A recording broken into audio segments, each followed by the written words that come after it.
And a very good evening to you, and welcome to Politics 101 on a Thursday evening. Welcome to all of you who are joining us. Those of you joining us from in Guyana, a special welcome to you. Hello to all of you who are joining us from the quarantine. Welcome to Politics 101. Those of you from Berbice, New Amsterdam, good evening. Good evening. I did give a special shout out to the people of New Amsterdam yesterday evening. Welcome. Please share the link. Please share the link. Those of you from West Berbice, welcome. Welcome to Politics 101. And all of you from Demerara, Region 4, for the most part. Those of you from the East Coast of Demerara, East Bank, Georgetown, and Georgetown is big, as you know, all the various wards in Georgetown.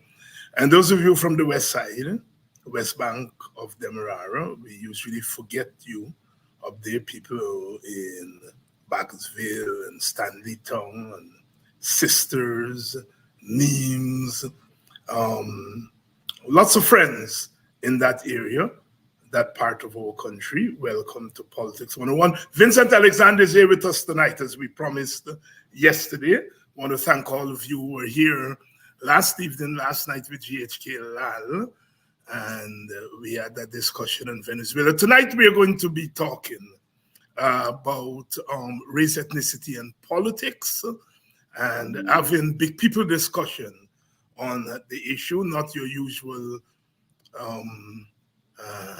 how should I put, simplistic discussion about race and ethnicity, or the kind of combative discourses, but really discussing race, ethnicity, and politics in a real serious way. And Vincent Alexander is already here, so we're going to get going shortly. Good evening, Donna Liverpool, joining us from French Guyana. Those of people of my generation would say Cayenne. And when you say Cayenne, you really mean French Guyana, in the same way you say Paramaribo to mean Suriname. Our brothers and sisters in Suriname and French Guyana, welcome. Welcome to Politics 101. And all of you in North America, in the United States of America, Canada, and you know, geographically, Mexico is North America. We usually think of Mexico as Central America, but Mexico is geographically North America. But geography does not necessarily explain where we're from. You know, the big hullabaloo recently about whether Guyana is part of the Caribbean, and you know, Guyanese people got worked up, and quite rightly, at a school, the young man, you know, the Caribbean has never been an island construction. It's always a regional construction. You know, and people come to think of the Caribbean islands. Well, they are the Caribbean islands, but the Caribbean region is what the Caribbean has always been. So welcome to those of you in our wider Caribbean, those of you in North America, those of you in Europe, especially our people there in the United Kingdom, especially those of you in England, you know, the United Kingdom, Great Britain, England, you know, teaching a course this semester on Introduction to Africana Studies, where we study the African diaspora, an introductory course, and you know, having to deal with the question of the Caribbean and what the Caribbean is. Always interesting to introduce students to these concepts. And the Caribbean is geographical, but it's also a concept. Welcome, good evening to all my friends in Canada, in Toronto, and further afield in the Ontario province. And as I was saying, good evening to friends there in the United Kingdom. And I was saying, teaching that class, and a student asked me today about the difference between England and Great Britain and United Kingdom, because she recognized that I was talking mostly about England and the Caribbean, and wanted to know why I didn't say the United Kingdom or Great Britain.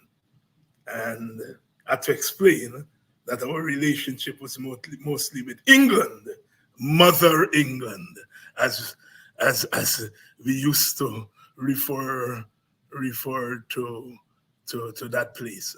But to all our viewers there, welcome.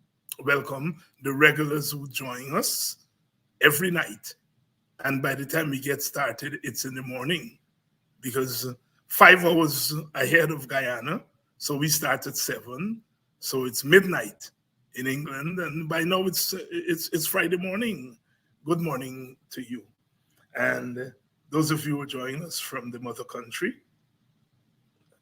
and we know it's the mother continent, but we say the mother country for Africans, you know, carry me back a me mama country, carry me back home, carry me back a me mama country, carry me back home.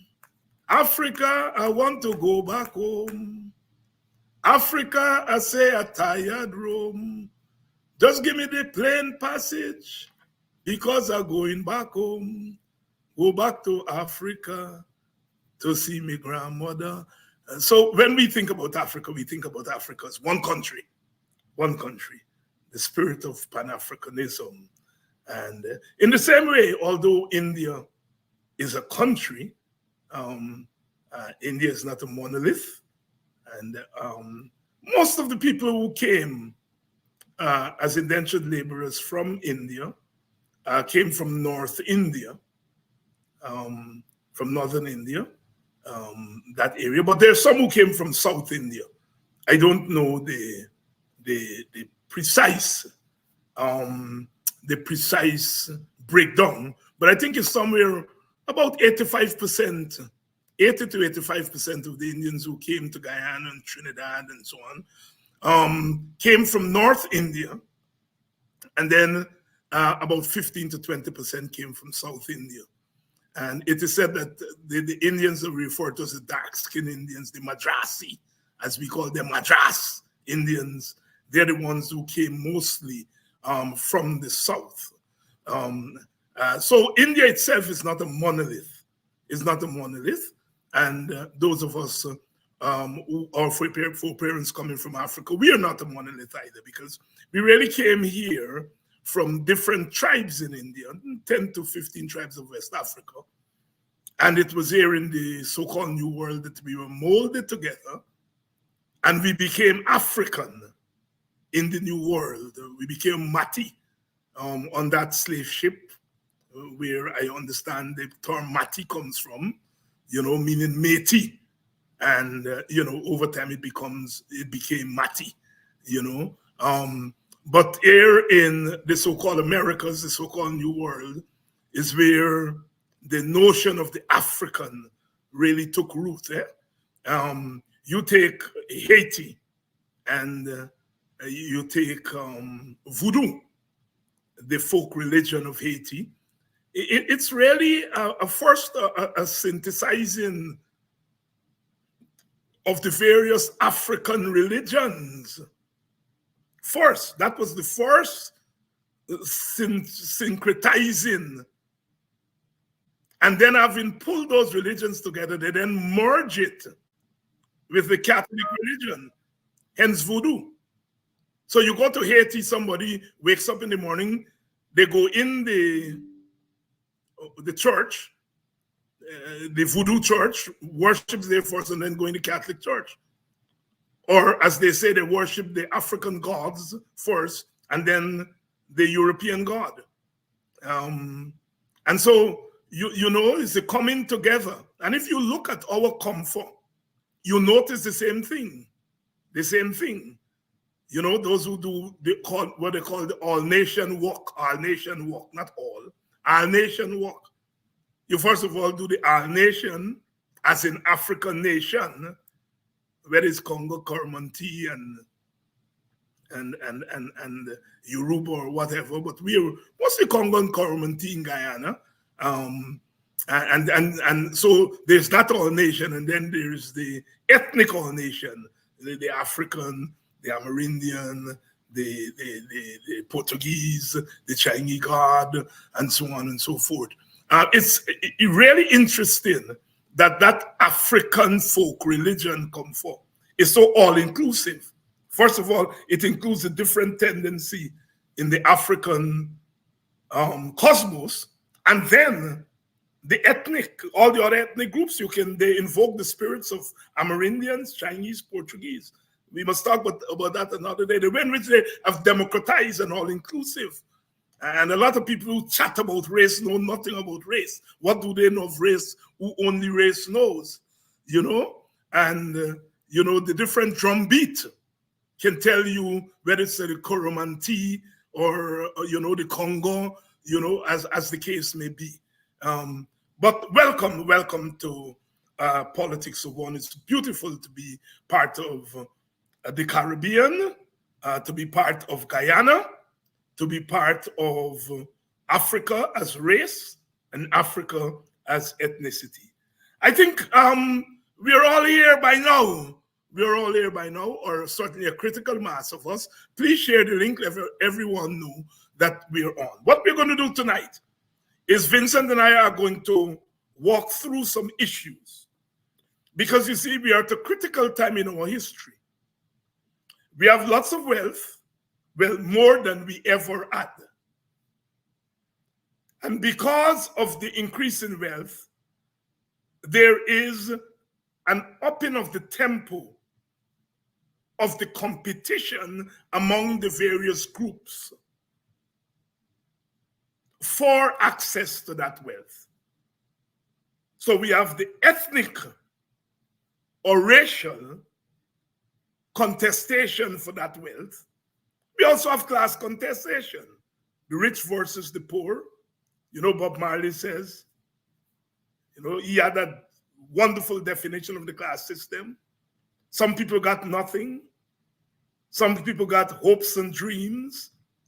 And some people got ways and means. I think that's part of the song Guiltiness, Rest on Their Conscience.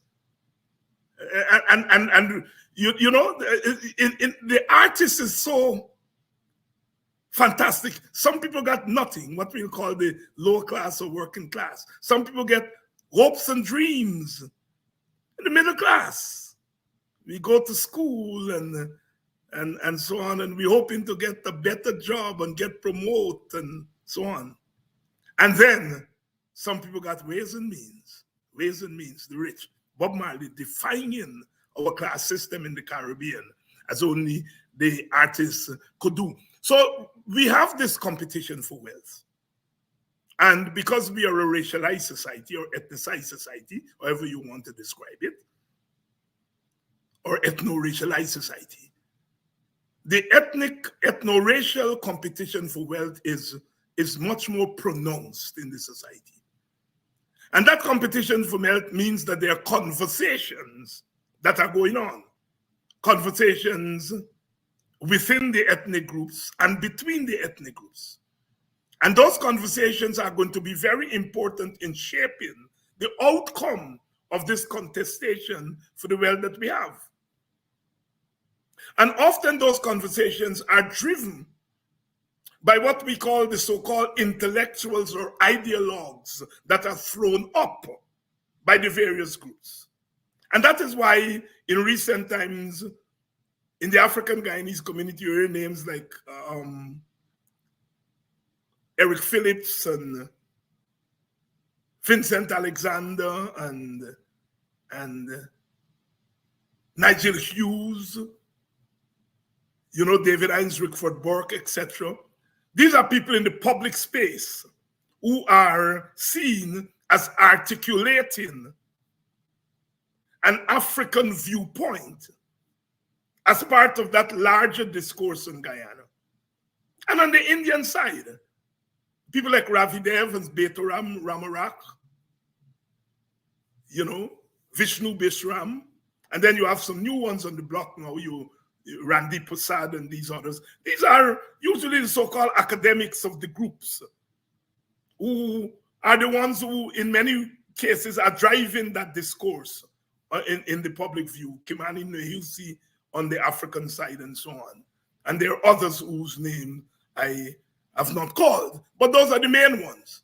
And so the ideologues or the intellectuals are the ones, for good or for worse, who are, in a sense, driving this discourse. And you have these discourses.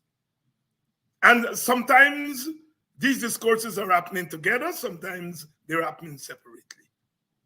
And a couple of weeks ago, I played an excerpt from Betoram Ramarak, Dr. Beto Ramarak, discussing the question of the state.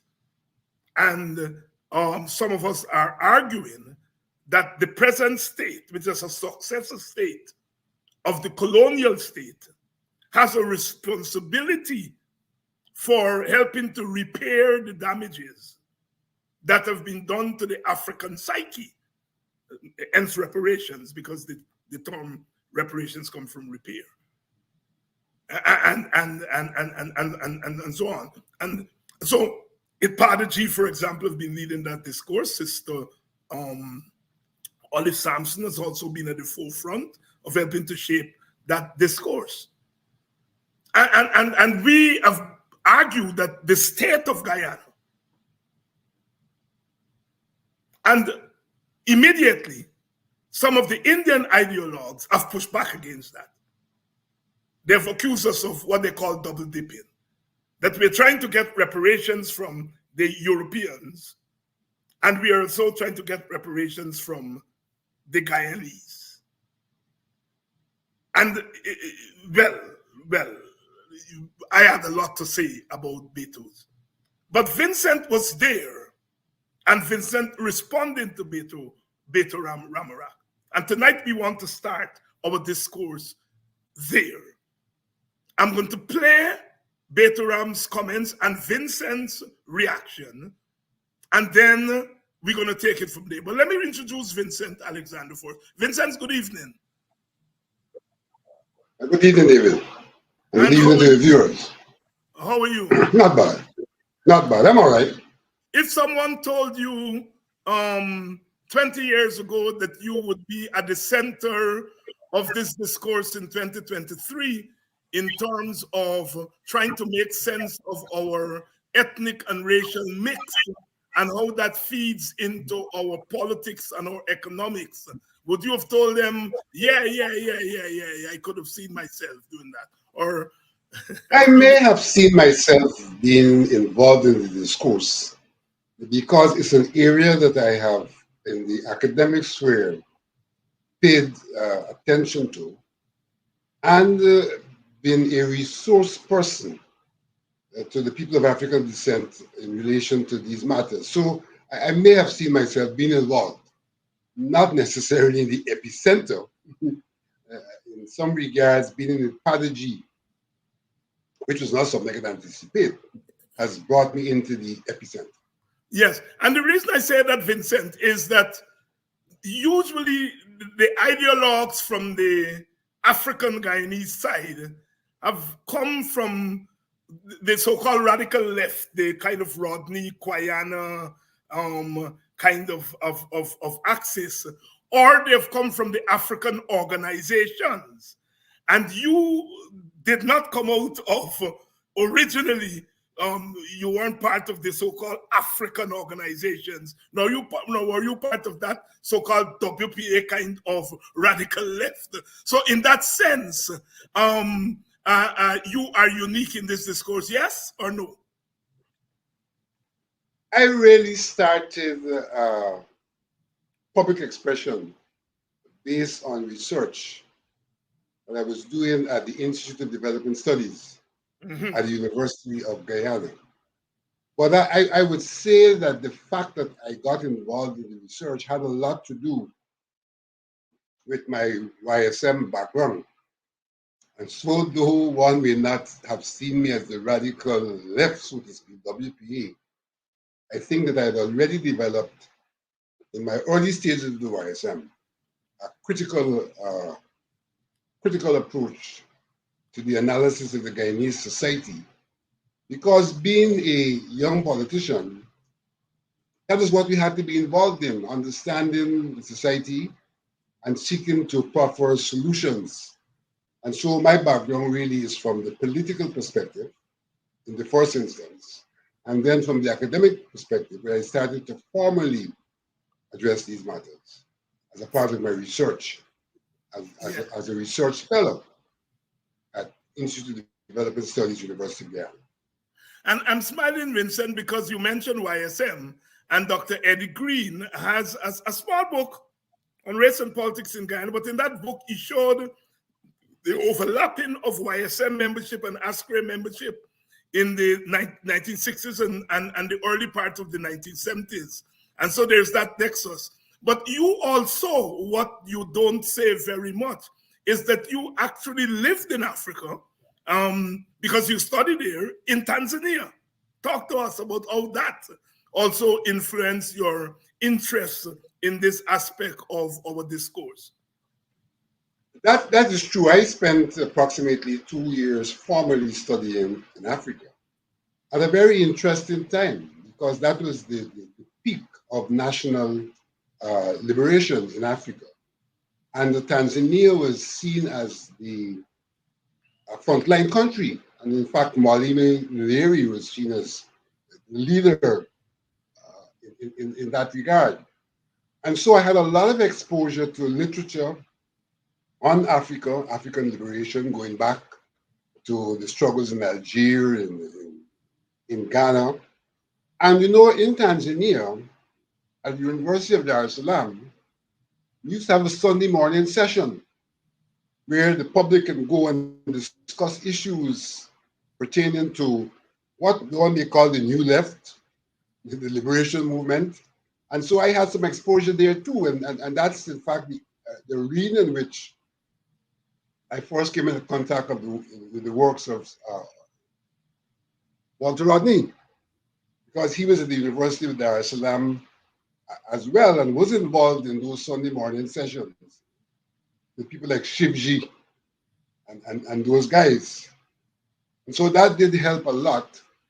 And I must say, I paid significant attention to what was happening in Africa, close up.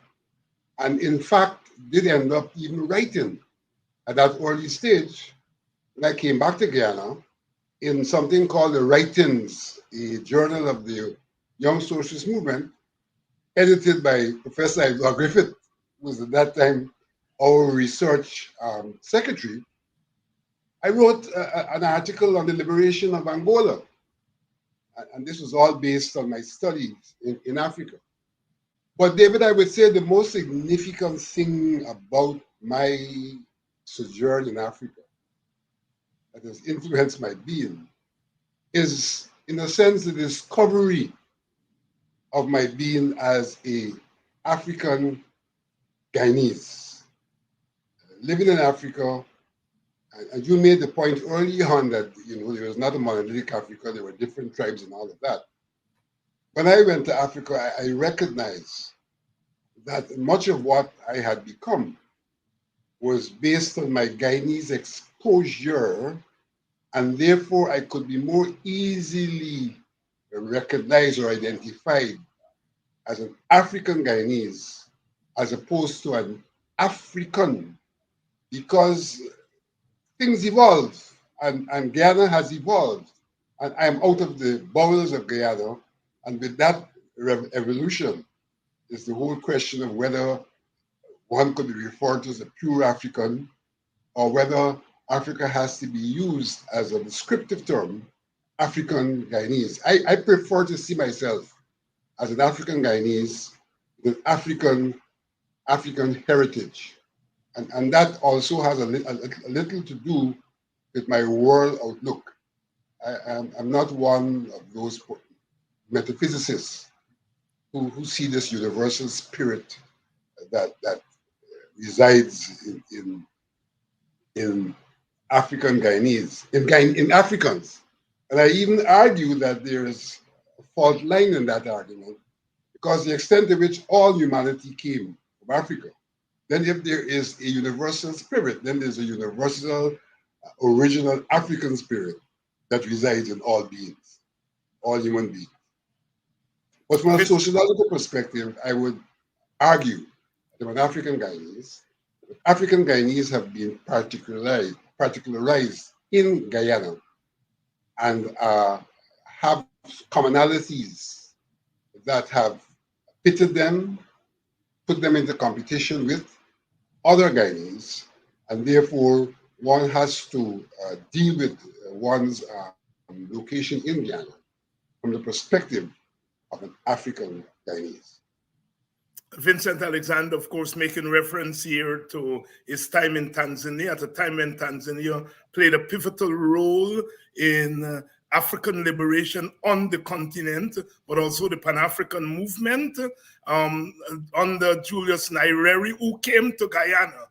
And I have to say, I had the privilege as a young boy in those days, Kaunda, Nyerere, and Sosiresti Kama, and all a host of African leaders visited Guyana and the school children. We were out there welcoming them. But Tanzania with the Ujamaa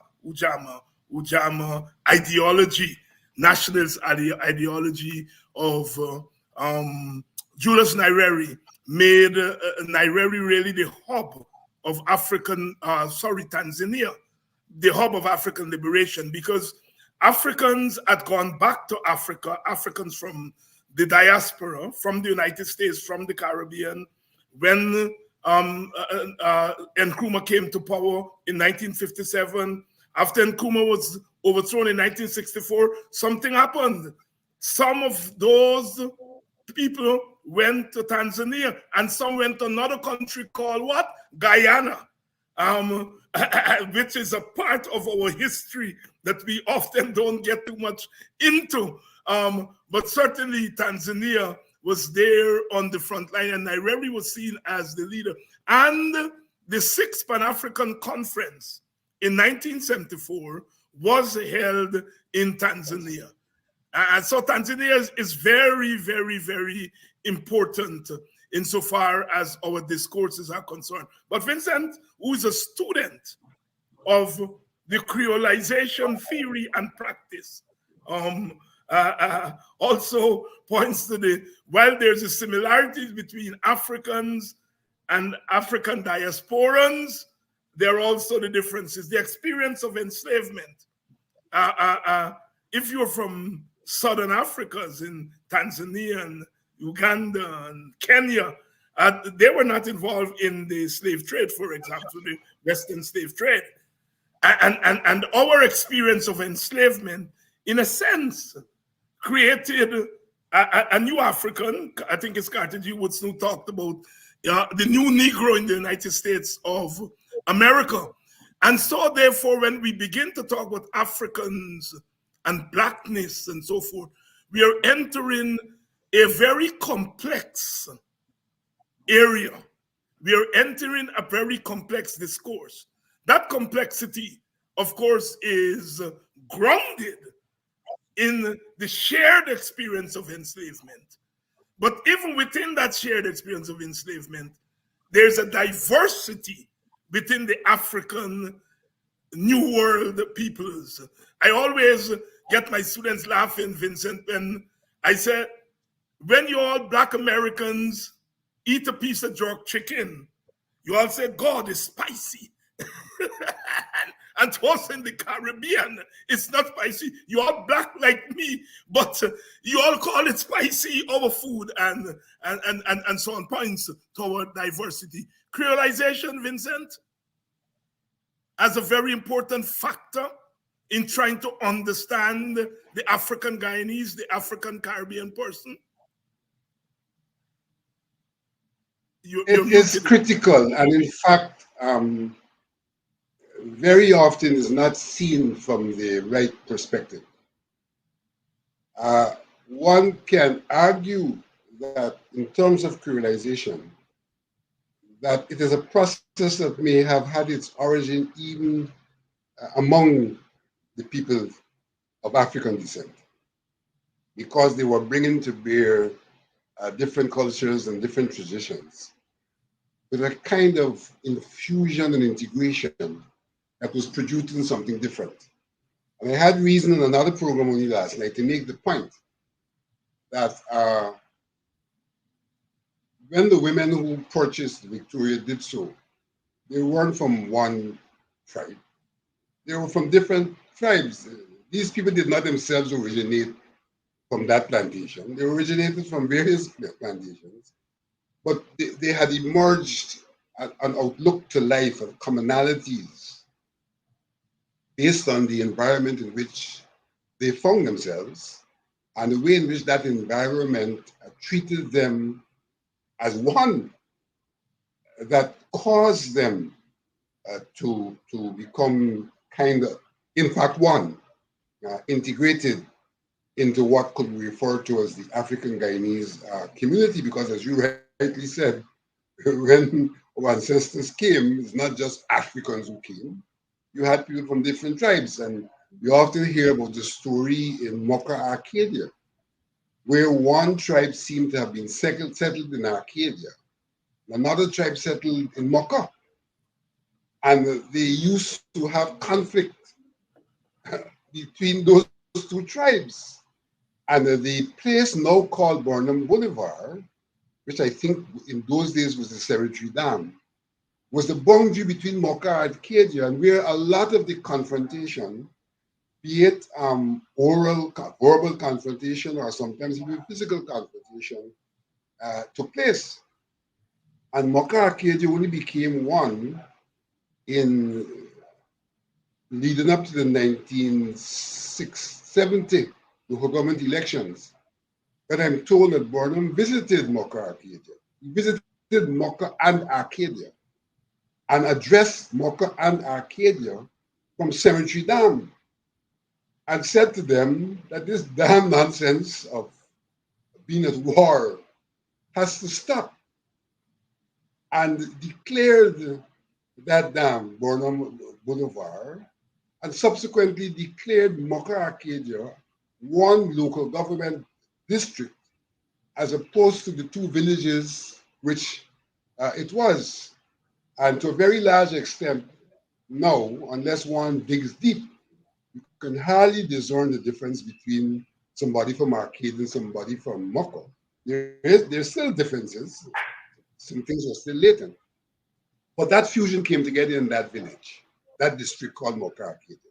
And so this process of creolization, which really is a mixing between different groups, and out of the mix emerging something new, and I dare say something superior, because it benefits from the strengths of both sides, something emerging new.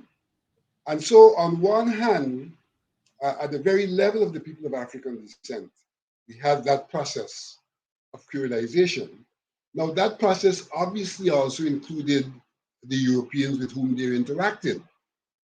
And there are some people who simply see what occurred, who simply see creolization as a culturation, that is us succumbing to European culture. But I think it can well be argued that in fact what was taking place was a natural process of a fusion that led to something other than that which was there before. But there are those people who push back against this issue of creolization. And they push back against it in the context of the Guyanese person being a Creole person, in the sense that the mixing, the fusion across the ethnic groups have also led to the Guyanese as a Creole in that regard. Now, I'm not sure that we have had a perfect process because of our geographical location. We haven't all mixed in which we're one community, we've had a situation where different groups have settled in different places. But there's been a fair amount of that mixing, which has led to a personality that may be described as a Guyanese personality. And let me go back.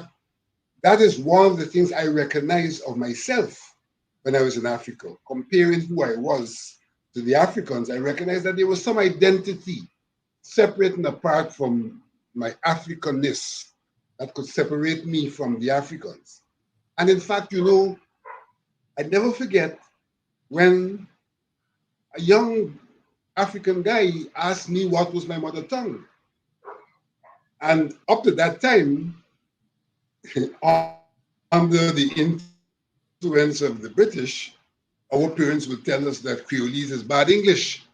You must learn to speak good English. So when this guy asked me what was my mother tongue, I said, well, we speak English. And his response was, well, all of us speak English all over the world. But what's your mother tongue? Which is your language? And that was an awakening for me that told me that there was something called Creolese that was peculiarly mine, as opposed to the African brothers. And at college thereafter, there were about 13 of us, I think, at the time. We actually adopted Creolese as the language we would use among ourselves, formally adopted it for the purposes of identity. Identity in a community where physically we looked like if we were a part of that community, but we were not recognized as a part because in our daily lives we exhibited a different being to the African being. And that fortunate experience was extended to my life in Moscow. I also went to university in Moscow, and there were scores of countries that were represented in Moscow. And what I found in Moscow, a number of things. I found that as Guyanese, we could identify as a group vis-a-vis every other group.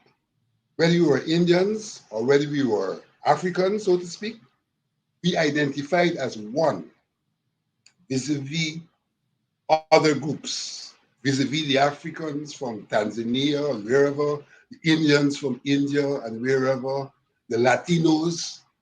And then what I also found in Moscow was that the Guyanese associated and identified in a wider group called the Caribbean people. And I know this discourse has been going on recently too.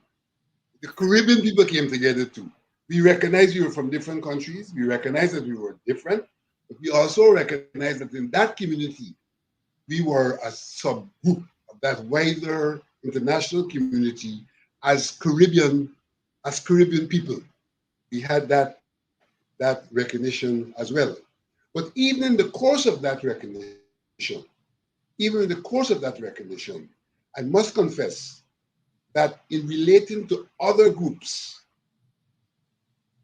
we found that those of us who are African descent would more naturally relate to the Africans, and those of Indian descent would more naturally relate to the Indians, but relate to them not as Africans or as Indians, but of people of African and Indian heritage. And so heritage becomes a very critical part of the description of your being, because it relates you back to a process that has resulted in your current being, though there has been a qualitative change in that person, but there is still a root from which that person would have emerged. Vincent Alexander here really walking us through this process. And it shows how race and ethnicity are not very easy to explain sometimes, but to digest because of the diversity, the diversity. I believe in the Creole theory, but I always say that I am a Creole, but I'm an African Creole. It's like me As saying I'm African Guyanese. That's right. That's right. As opposed to the Amerindian who themselves, although they were here before, they themselves have been creolized.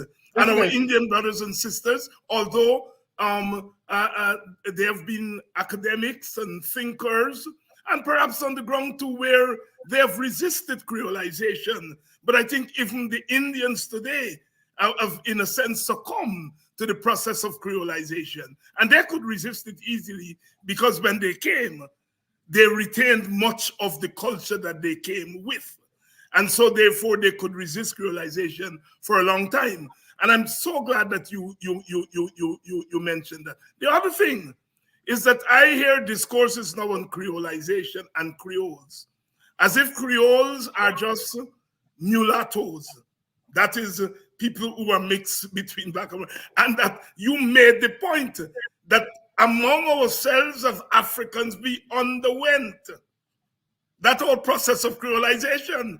Now, I mean, of course, we speak Creolese, but my introduction to that thing was, and I'm interested in that Moko thing because I'd never heard of it before. But there is a group next door to where I was born and where I grew up. That is South Annandale, where predominantly black people live there. And we always saw ourselves as different from them, and they always saw themselves as different from us. I don't know that we had conflict, but they call themselves Congo people. And we would say they come out of Congo pasture. In a sense, now that you look back, it's a kind of derogatory thing. So there must have been some tension there, right? They beat their drums with sticks. And we in Boston beat drums with the hands. All right? So you mentioned it, and I'm thinking back now, there was tension. Today, those lines are no longer there. People from Annandale now live in Buxton. But if you talk to them and you say, what your name? And he says, oh, you're Congo. We still refer to them that way. And there used to be a song they would sing when a Congo person died. They said, Congo Creole, one be one. See them a go away, one be one. Congo Creole. So the creolization went on among the African groups. Look at what they're calling themselves. Congo Creoles, as opposed perhaps to Coromantee Creoles. Right? So Vincent, I think you're really onto it here. And so when you listen, some people writing about the Creoles, you want to know what they're talking about. Because for them, Creole is just mulatto. And they don't have a sense of what the notion of creolization is. Of course, because they're lazy and they don't study. Any comments? You know, in the Morocco situation, I think one tribe is the Akan. I don't quite remember what the other tribe was, but I think one was a Congolese tribe as opposed to the other one. You know, and it's really rich. I am intrigued when, for example, when I go to Kilduna. Yes. There is a group there that they have the drum. I'm trying to remember the terminology. It's not a drum they beat from the top. They have an auger in the drum. Yes, yes. Pull, and that auger is what causes the drum to give out the sound. And they're quite distinctive. So whilst they are well integrated into Kilduna, if you go on Emancipation Day, you will see them, these old guys, I can't remember which tribe they're associated with, but they still have their own gathering with the tradition of their drum distinguishing them from anyone else. It's really intriguing. And it's really regrettable that there are some intellectuals who have sought to treat creolization as an acculturation process and as succumbing to something else. And there are other intellectuals who have sought to push back against creolization, which I will argue is a natural process. It is not an artificial, man-made, social engineered process. It is a natural human process derived from natural interaction. And there are some people who seek to push back against it, and they're like the extremists in some regards. Some extreme Hindus push back against it. And I was really educated when, on one occasion, I saw our good friend Vishnu Visram writing a letter paying homage to a Hindu leader in the quarantine and suggesting that one of the greater contributions the Hindu leader has made was to push back against creolization consciously. They said, well, there we have the problem. Yes, Have a yes. situation where people have accepted that we should not allow natural evolution, we should push back against it, and therefore, in that regard, seek to harden the lines of division. And in some instances, this whole idea of the Creole versus the others is racist because it suggests that the Creole is an inferior being and that those who have not been creolized are superior. And that in itself is the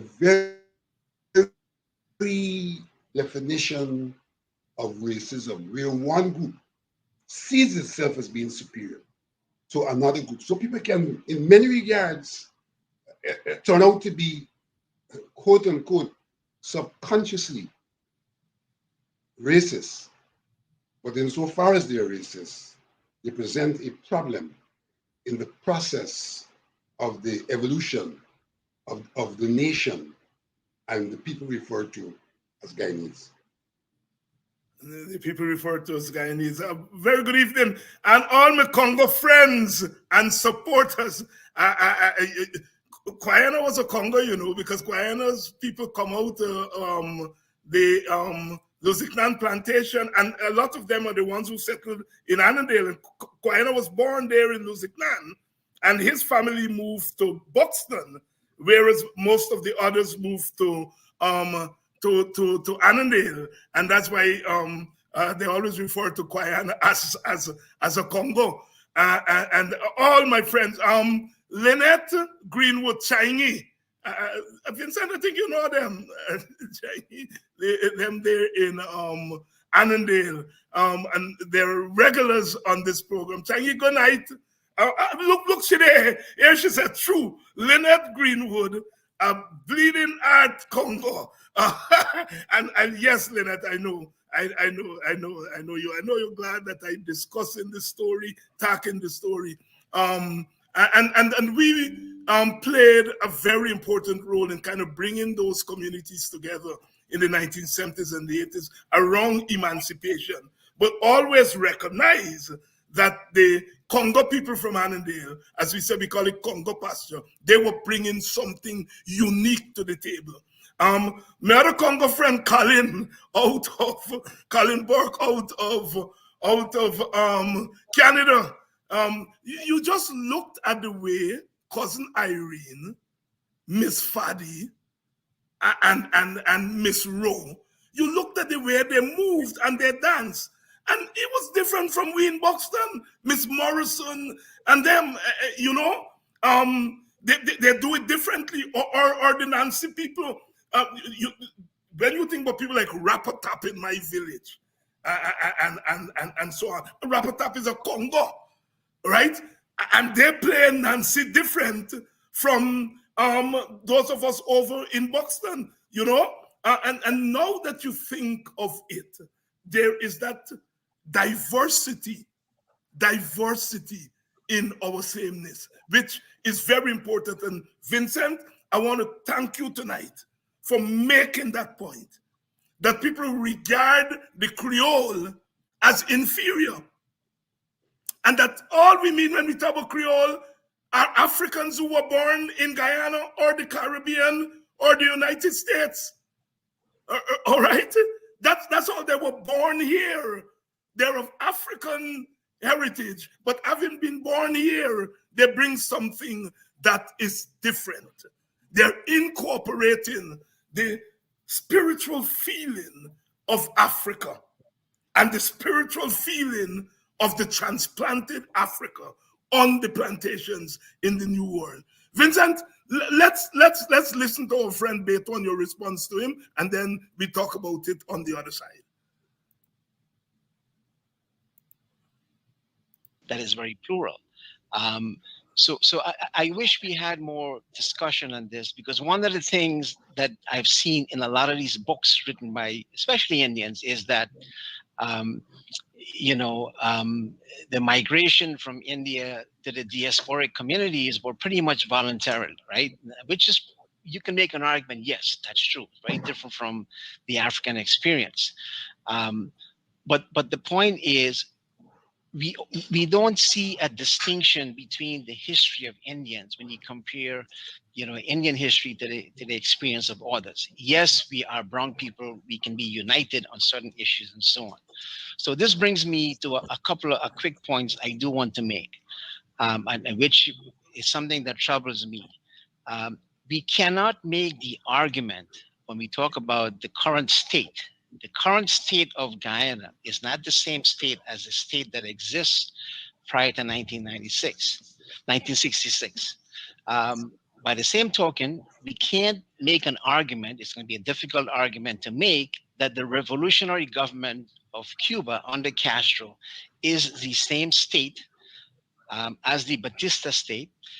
By the same token, we can't say that the revolutionaries who fought to create a new state in the United States are the same, it represents the same state prior to that. You can argue for reparations in the United States because it's the same state that exists after independence, right? Which enforced and established slavery in the United States.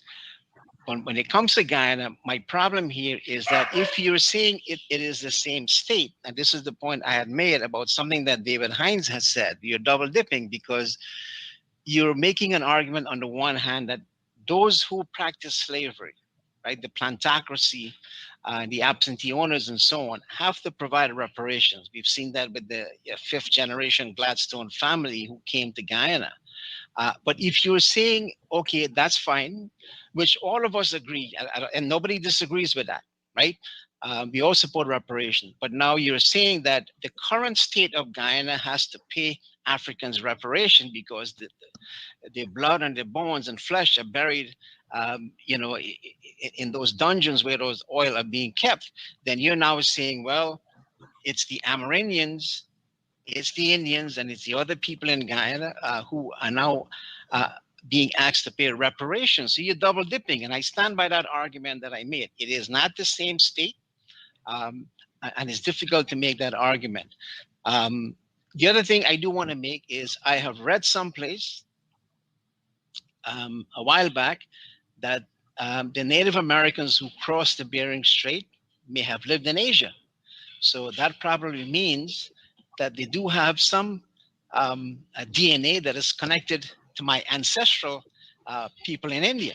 If that's the case, maybe the three Amerindian tribes that Vincent talked about that may have come before Africa, maybe the other five have the DNA of my ancestors from India. So therefore, I can now make the argument that my ancestors were here long before many of the Amerindians, way before the Africans who came, right? So we came before Columbus, if you want to make that argument. My point in saying that is this, and it comes back to the question, and I want to be very blunt about this, because we can't speak in a vacuum.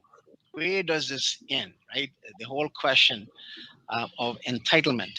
Kimani talked about his personal experience. Well, my father was a very religious person. He would do his Lakshmi puja. Lakshmi is the goddess of wealth. He built a cottage. We lived there. He had 9 kids. Then he built a house, had 1 room, expanded that house. He bought some land, and that he was doing that while he worked at the estate, and he got hit by a punt that broke his hip, but he still continued. So my point is, we never complained. I've never heard him or anyone else complain about the fact that, well, it's the colonials, it's the British, who caused this high rate of suicide or alcoholism among Indians. They bear their shave, as we would say, and they continued. So my problem with this whole argument is that it comes back to this question again of entitlement, because I've heard it before. And what I have heard before is that, I'll repeat what I said before. We came here before, we suffered more. We uplift Guyana 5,000 miles above the sea coast. Uh, Africans lifted, um, 100 million tons of dirt. That's in the report that Nigel Hughes quoted. A brilliant lawyer. I wouldn't have him as a math teacher, but he's a brilliant lawyer. I don't know how they came up with that figure. But again, I'm not trying to make a mockery of this issue, right? I'm not trying to be flippant. But there are others in Guyana who have progressed. They have worked their butt off. And I talked about before the show about a person named Harry Prashad, who had so many obstacles in his way. He started out as a woodcutter. He used to sell in the market. He buy a ship, bought a second one. He began to transport wood. And then he eventually said, okay, the heck with this. I'm going to live in India. He took his 6 kids and his wife. He went to India. He lived there for a while, but then he came back and then he built this town called Prashad Nagar with his own strength. To me, that is the strength of entrepreneurship. Nobody gave him a handout, right? There was no affirmative action to help him. He did this all on his own, and there are many Indians like that in Guyana. Now, we can make the argument that, well, Barnum did a lot of things. He crushed people. On the one hand, he allowed them to have the co-op, right?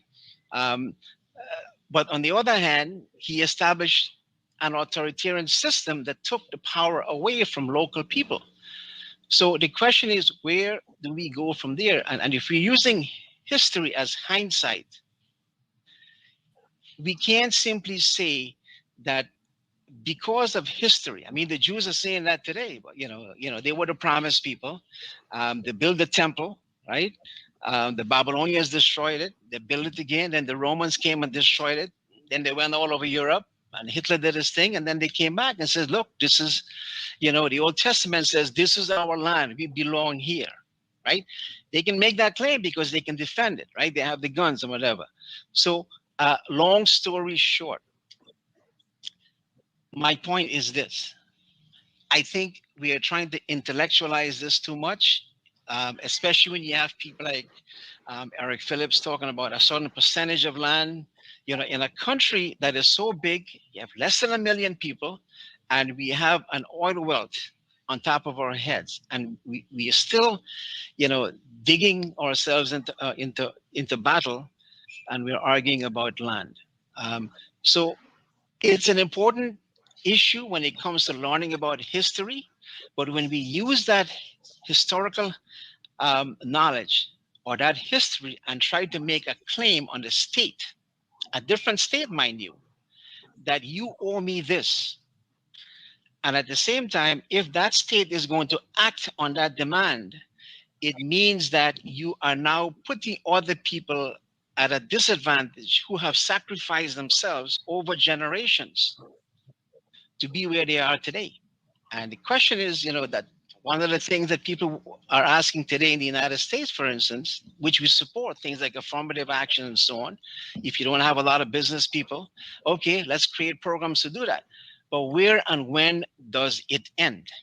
And so far, I've asked these questions many times before, and nobody seems to have an answer for me, right? You had 28 years of a government that established itself through institutions, through policies, and so on. But yet, we seem to forget that, and we now want to start from scratch and go back to the history book, right? So I guess my point and my frustration with this, as you can tell, is that we seem to be using that piece of history, right, to put ourselves on the pedestal. Because I started out by saying we don't have a lot of Indians who could make these kinds of arguments, right? And maybe if we did, we can get to that point where we can say, look, there is that history, but there is something else about history which we can take and say, look, let's come up with a plan, right? a plan which can make things work. And that means we have to discuss a model that can work, an economic model, a political model, that could provide land to everyone and make the system work for everyone. I don't think it's going to be an easy task, but I think that is probably where the focus should be. Vincent?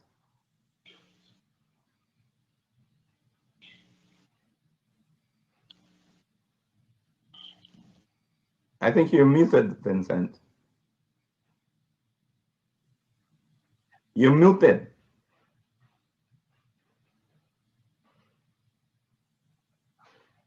You're muted. You're still muted, Vincent.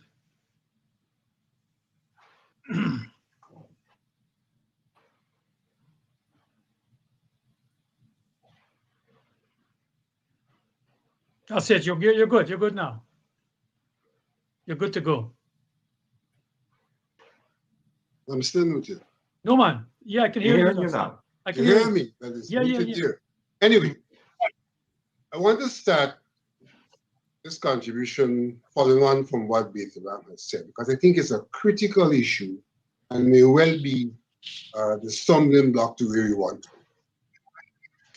I don't accept his argument of the sameness of state.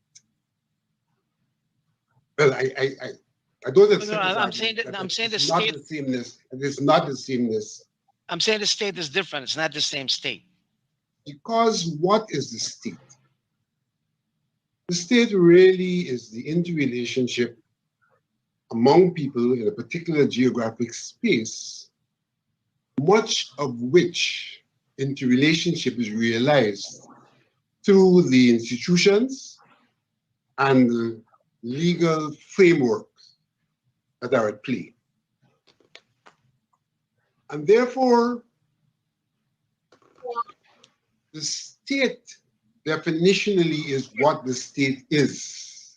And in circumstances where those relationships have not changed, where those institutions have remained the same, and where the legal framework has remained the same, it's the extent to which what the state is today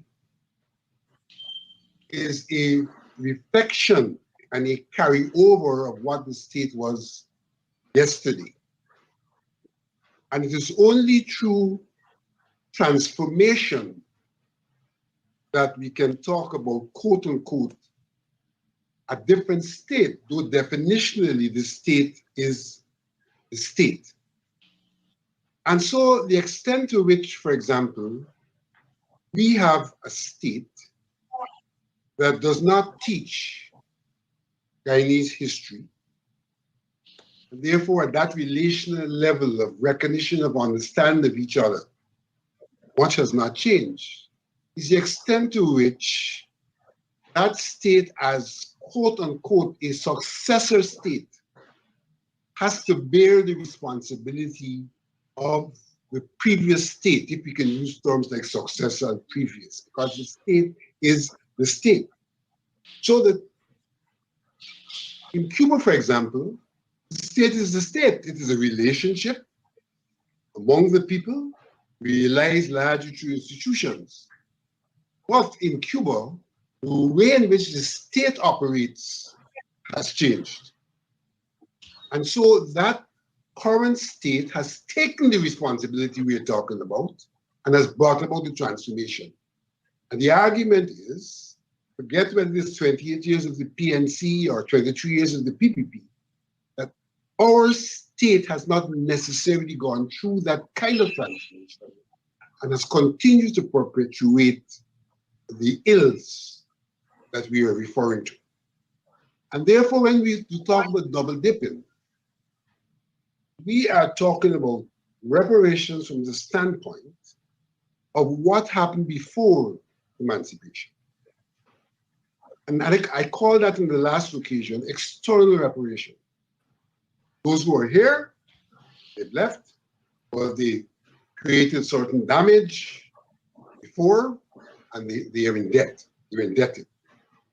But the extent to which relationships continue to inflict on people, and the extent to which relationships continue to make people disadvantaged is the extent to which there is still need outside of the external reparations for equitable policies and equitable programs to bring about what I may refer to as equalization. I would concede that this is not simply pitting one group of people against the other group of people, because there are arguments where other groups also require some kind of equitable action because we weren't necessarily affected in the same way. But the extent to which we were affected is the extent to which that requires equitable action for the purposes of equalization.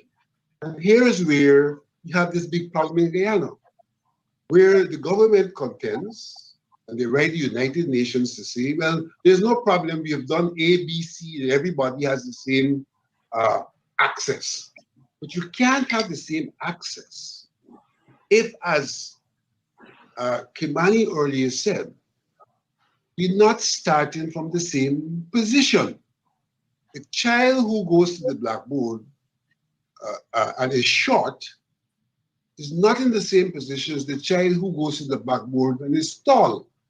And therefore, the state, the deliverer of education, has to put in place a mechanism so that the short child can equally get to the top of the blackboard as the tall child. And it's in that context we're talking about the responsibility of the state, because it's a successor state, and if it is not in gender transformation, then it's operating on premises that are a source of the problem and has a responsibility to correct that in the quest for equalization and for the quest of emancipation and freedom and all the terms that one may wish to apply. So that, for example, if we talk about the question of lands, and I stated two categories. I didn't bulk everything on the ancestral lands. I stated two categories, and I did that for purpose because of my own disposition to the question of ancestral lands. And I did say ancestral lands, quote unquote, because I know what's the universal definition of ancestral lands and the applicability of that definition. But locally, we understand what we mean by ancestral lands. I understand what I mean by that. Not in relation to all of the lands in Guyana, but in relation to which you are bequeathed, having been purchased by our ancestors. If we look at those lands, and we see the legal regime which has been developed in relation to those lands, we see a situation where quote unquote ancestral lands now fall under the aegis of local democratic organs. It doesn't matter to me which government is in place, because the government is only one element of the state, but it's a driving element. Those lands fall under the aegis of local authority. And so, for example, if you go to Fowles Buxton, you now have a situation where in Fowles Buxton, the state,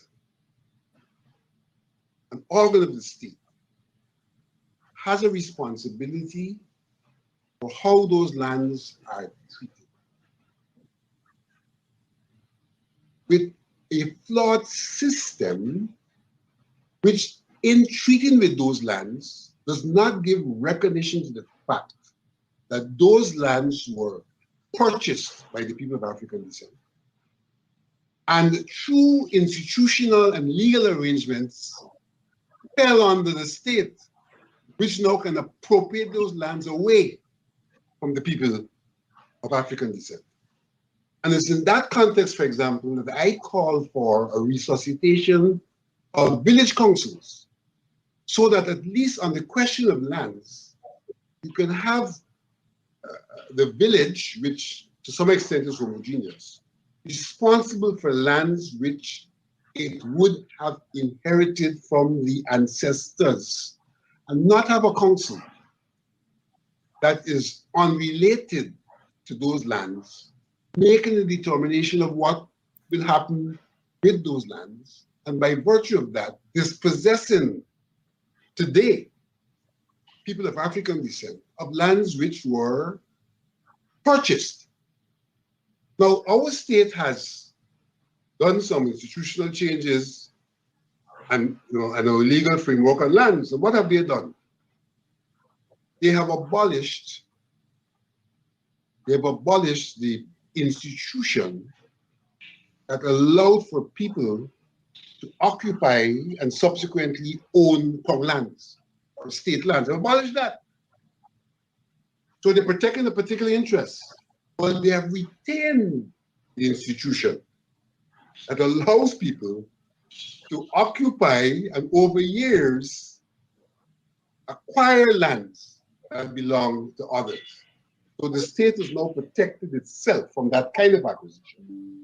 But at the institutional and legal level, it has retained the old instruments that have facilitated dispossession, and in this instance, of lands which belong to the people of African descent. So that let's forget about reparations pre-emancipation and look at what has evolved post-emancipation and the way in which the state has represented interests, have discriminated, and therefore raised the question that we are raising in the decade of justice.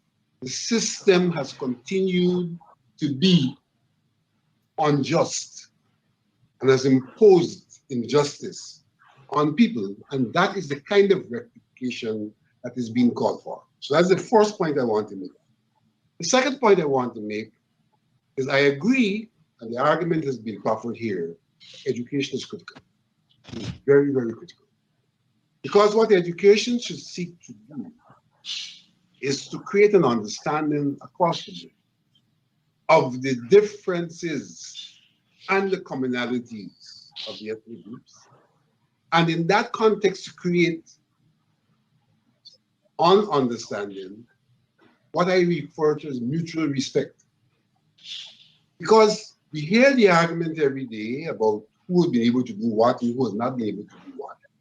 And we pose the question as why who has not been able to do what, has not been able to do what, when others have been able to do it.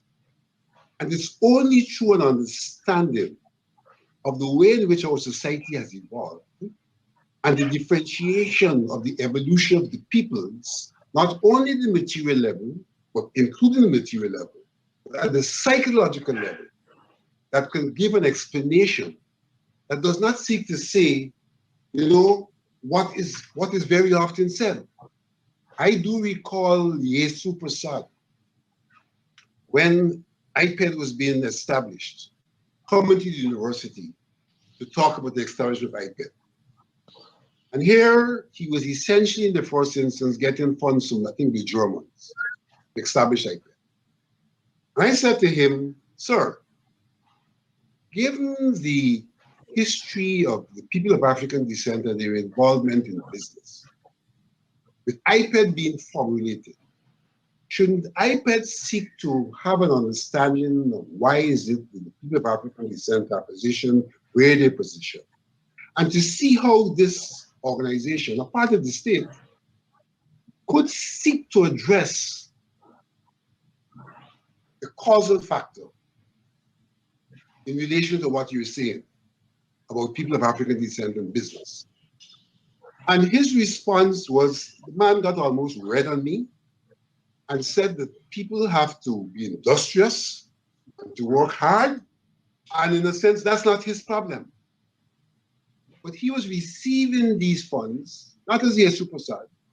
He's receiving these funds as an institution in Guyana that should be addressing the realities of Guyana, but was not doing so because of a disposition. And so I'm saying, and I repeat, that we have to get to the point where we understand what informs those prejudices and what informs those stereotypings about each other, to the point where we can become respectful, but also the state should take the responsibility for dealing with the causal factors so that we can all have an opportunity to approach the opportunities that are available from a standpoint of some degree of psychological and material equalness, as opposed to the psychological and material unequalness. Bearing in mind, I'm not applying this to one ethnic group.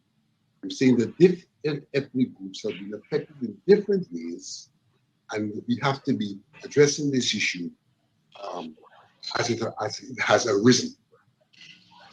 Beto, you often raise the question of the absence of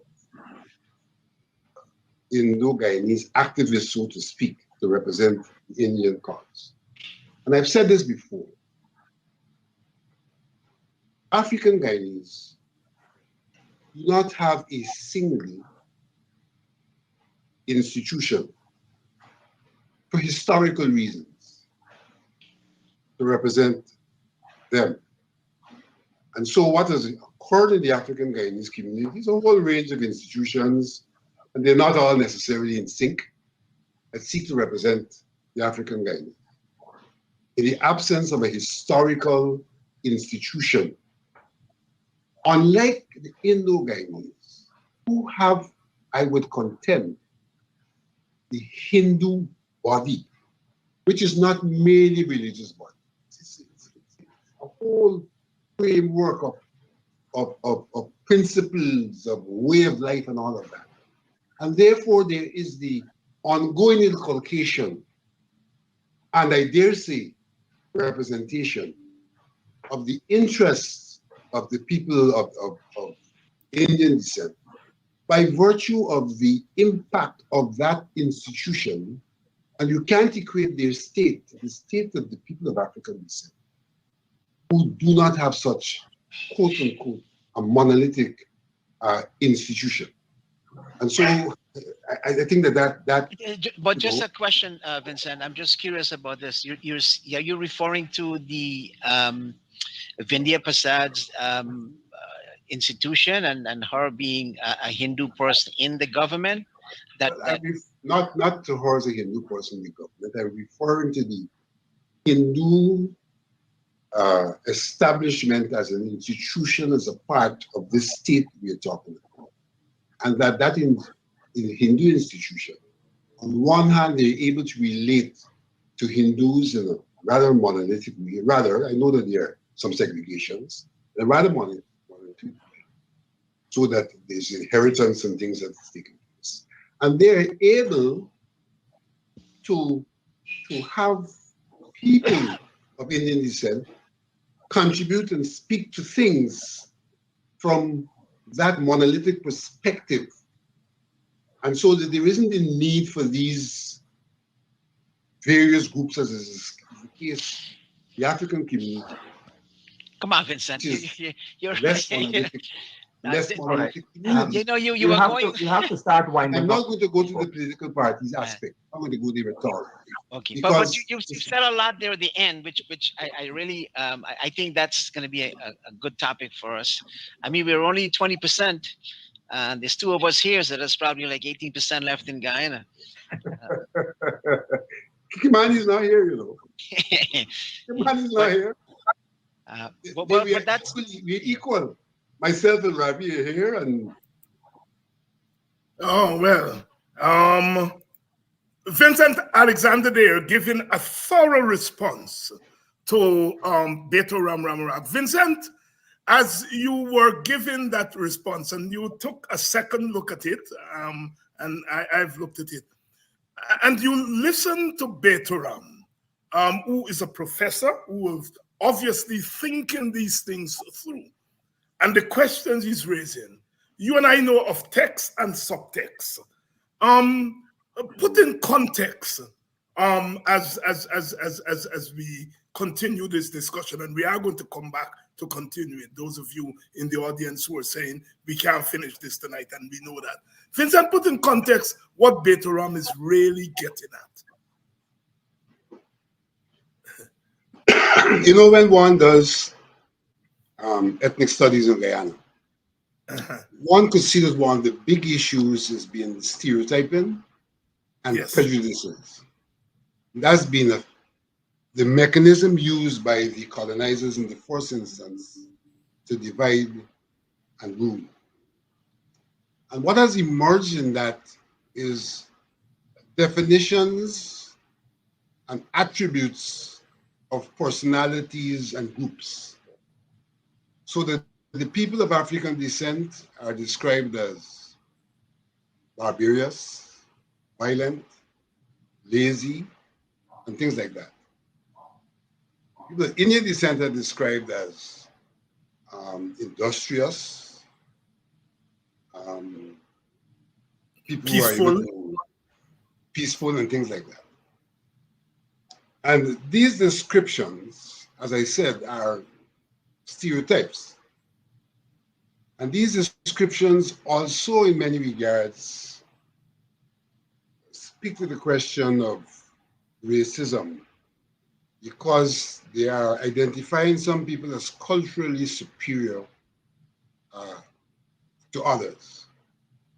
And what they do not do is give recognition, on one hand, to the contributions of the different peoples to the evolution of Guyana, and to give recognition to the circumstance and the consequence of the emergence of different people, not the emergence, the perpetuation of different peoples for different reasons, many of which are founded on the way in which the country was structured,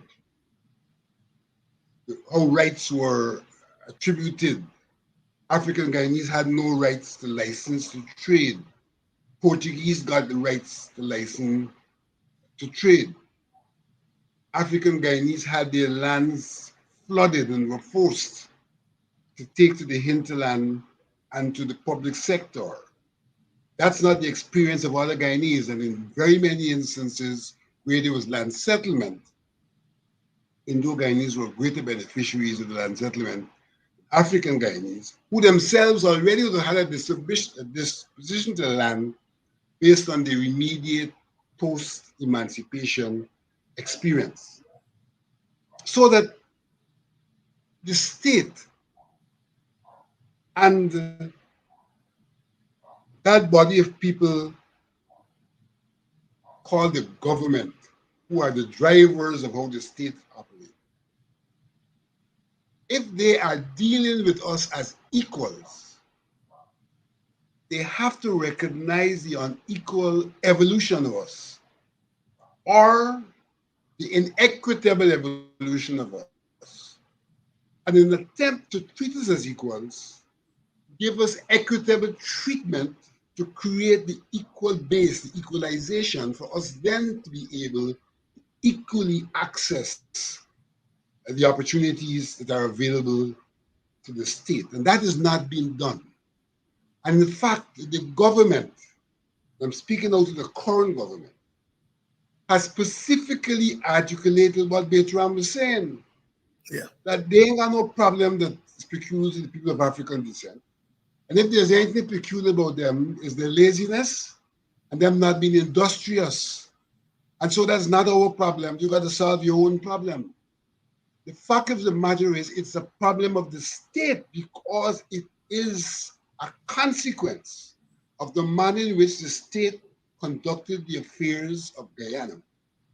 Thus, disadvantages in materially and creating psychological dispositions that are now problematic for the people of African descent in a competitive situation where access suggests that we all at the same material and psychological level, which is in fact not the case. And therefore, when we talk about reparations, I separate it into two periods. We talk about reparations, what the Europeans did to our enslaved brothers and sisters, what they owe us for the labor. But after emancipation, when we were all then seen to be persons, because in the first instance we were animals, after emancipation, when we were all seen to be persons, there was a continuation of the differentiation that was discriminatory. And therefore, that too has to be catered for. And in doing so, I'm accepting that there may be spheres where Indo-Guyanese and Portuguese Guyanese were also affected in the hierarchy, which was European and then coming down the line. And so they too need some equitable treatment. But insofar as that I'm speaking from the African Guyanese perspective, the argument is that there's need for reparations for pre-emancipation and there's need for reparations for post-emancipation. The reparations for post-emancipation not necessarily being the same as the pre-emancipation, because what we need institutional and legal rectification post-emancipation, and in some instances, material assistance to bring about the equalization that is required for us to refer to each other as Guyanese, one Guyana accessing the country's resources and the country's patrimony. And Guyana will not be able to be at peace until we can come to respect the realities of the different groups, respect their realities, respect what is required of them in terms of, and here's where the decade comes in. The UN obviously understands what we're talking about, and therefore they have coined the decade talk about recognition. Do you recognize who these people are? Justice, do you recognize that there was injustice and therefore that needs to be addressed? Development as a consequence of not having the recognition required, being unjustly treated, they have been deprived the development opportunity. And therefore this decade is intended to address those three things. And it is the state that is in the position, in the main, to address those things because they all were caused by the state and can only be recognized by the state. Understanding the state to be not just simply the government, but the institutions that regulate our interrelationship as citizens, that we need to adjust those institutions. The legal framework that provides our relationships, and that framework, in many instances, which land is now being treated. The whole question of how African Guyanese could have and continue to lose land under a regime of local government that allows people who are not the inheritors of the land to determine what happens to it. And under the legal regime of prescriptive rights that allows an African Guyanese to lose, or any Guyanese to lose land, whilst the state has now said, no, we're not going to lose land. We're going to protect the state from losing land. So that the thing is hilarious. Here is a government saying, look, we are the government of all of the people. This land belongs to all of the people. But the people will not have the right, out of occupation over time, to become owners of parcels of land. People who own the land as a collective will not enjoy the right to become owners of parcels based on occupation.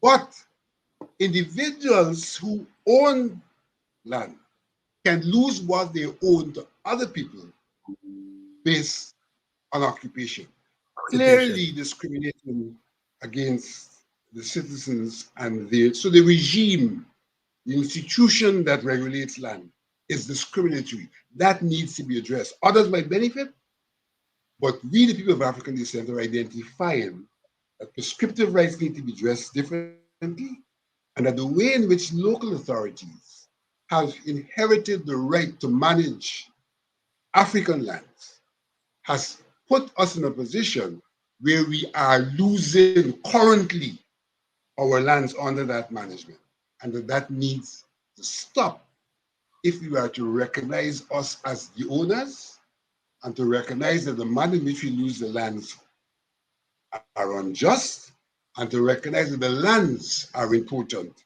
as an asset for our development. And that if your education system does not help us to understand our origins, our contributions, and our being, then even if we have the land, you may not have the disposition to do what is required.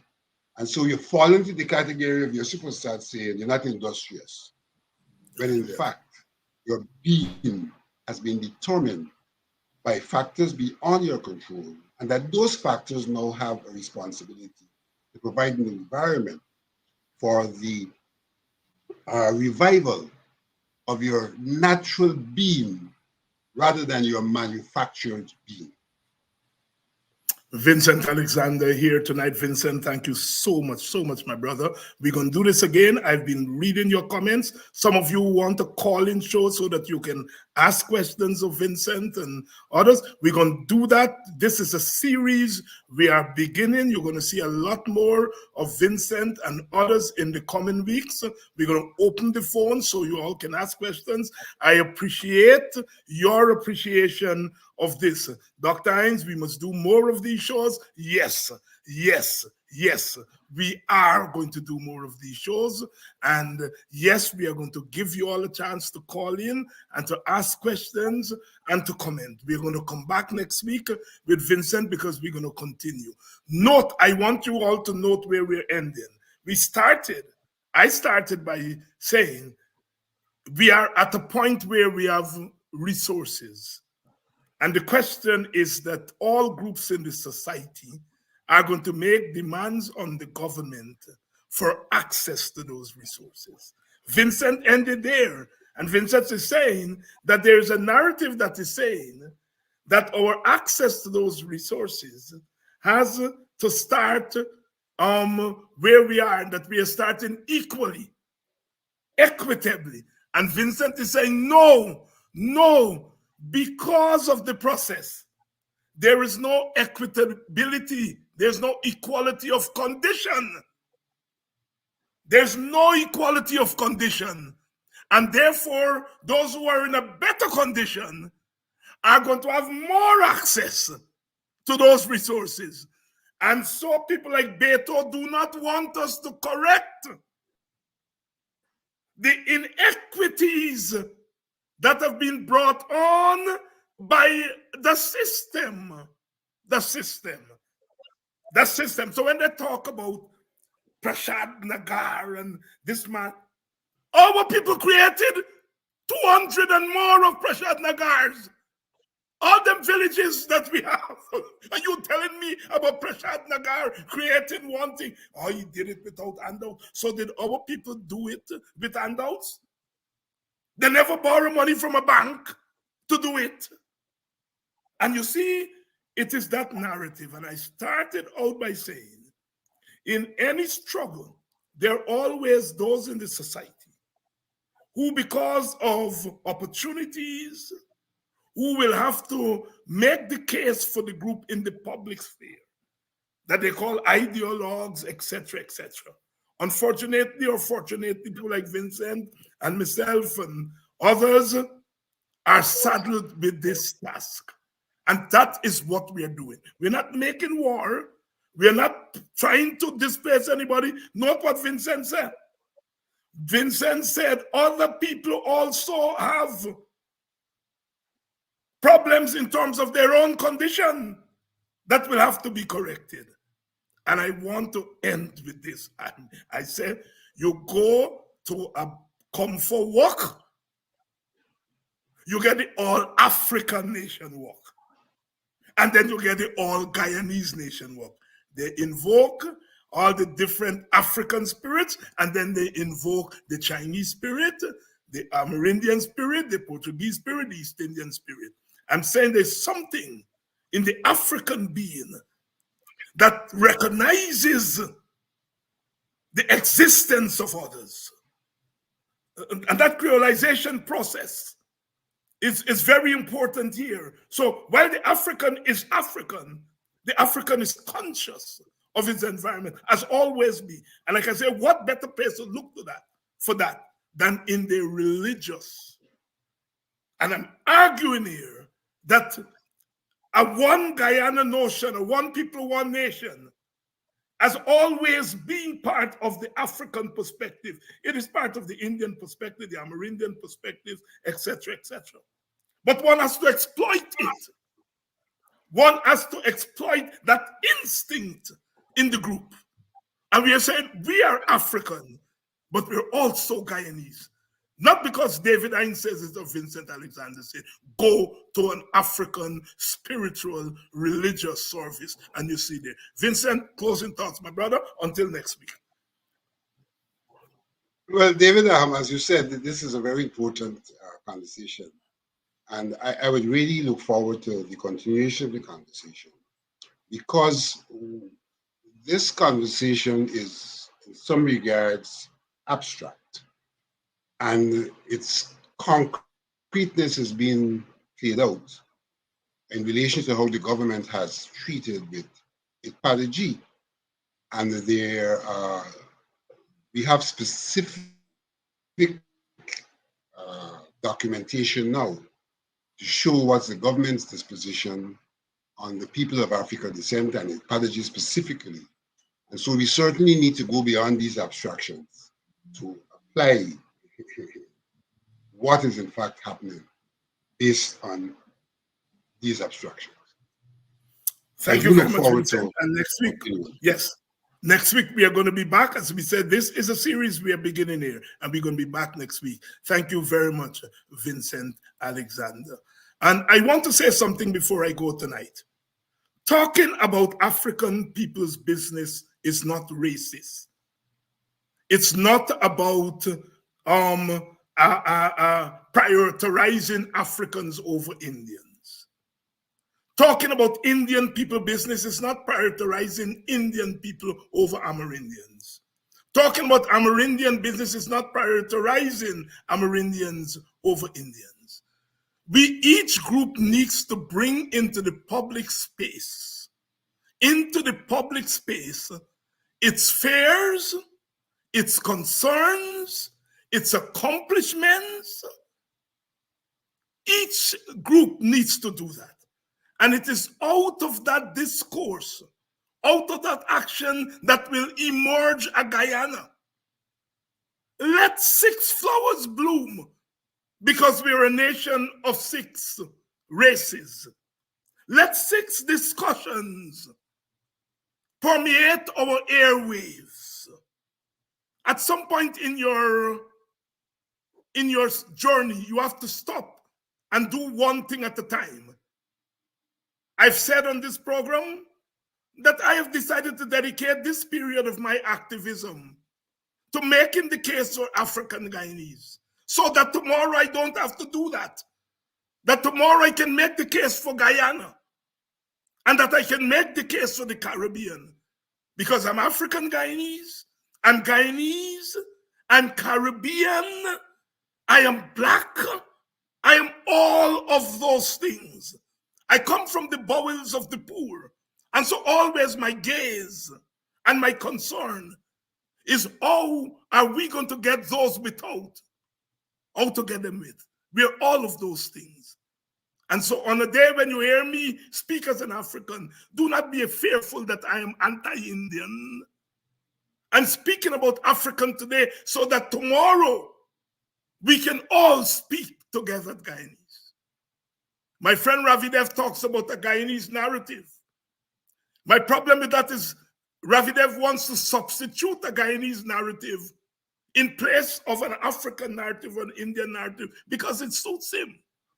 A Guyanese narrative to know today without any issue about equalization and equity and all those things. Ravi wants to skip those things. And he wants to talk about a Guyanese narrative based on our condition as we are. And our condition as we are, it is uneven. And we can't have a one Guyana that is an uneven one Guyana. An unequal one Guyana. That is my problem with the president's one Guyana and Ravidev one narrative. They're speaking from the same hymn book. They want a one Guyana and a one Guyana narrative based on our unequalness. And it is the task of Amerindians and Africans to fight for racial equality and racial equity. Because then one Guyana will have meaning. Good night to all of you. Lynette, yes, I'm going to open the phone. I'm going to open the phone. Lynette, Lynette from Buxton and Lynette from Annandale, my Congo friends. My Congo friends. I love you all. Tomorrow night, Dr. Vince Adams is going to be here, and we're going to be rocking it. We're going to be rocking it. You all in Brooklyn know about the Parkway Rock. We're going to rock it on the Parkway. That's Roots Man. You all think I know my little story? I know my little story. Good night. Love you all with all my heart.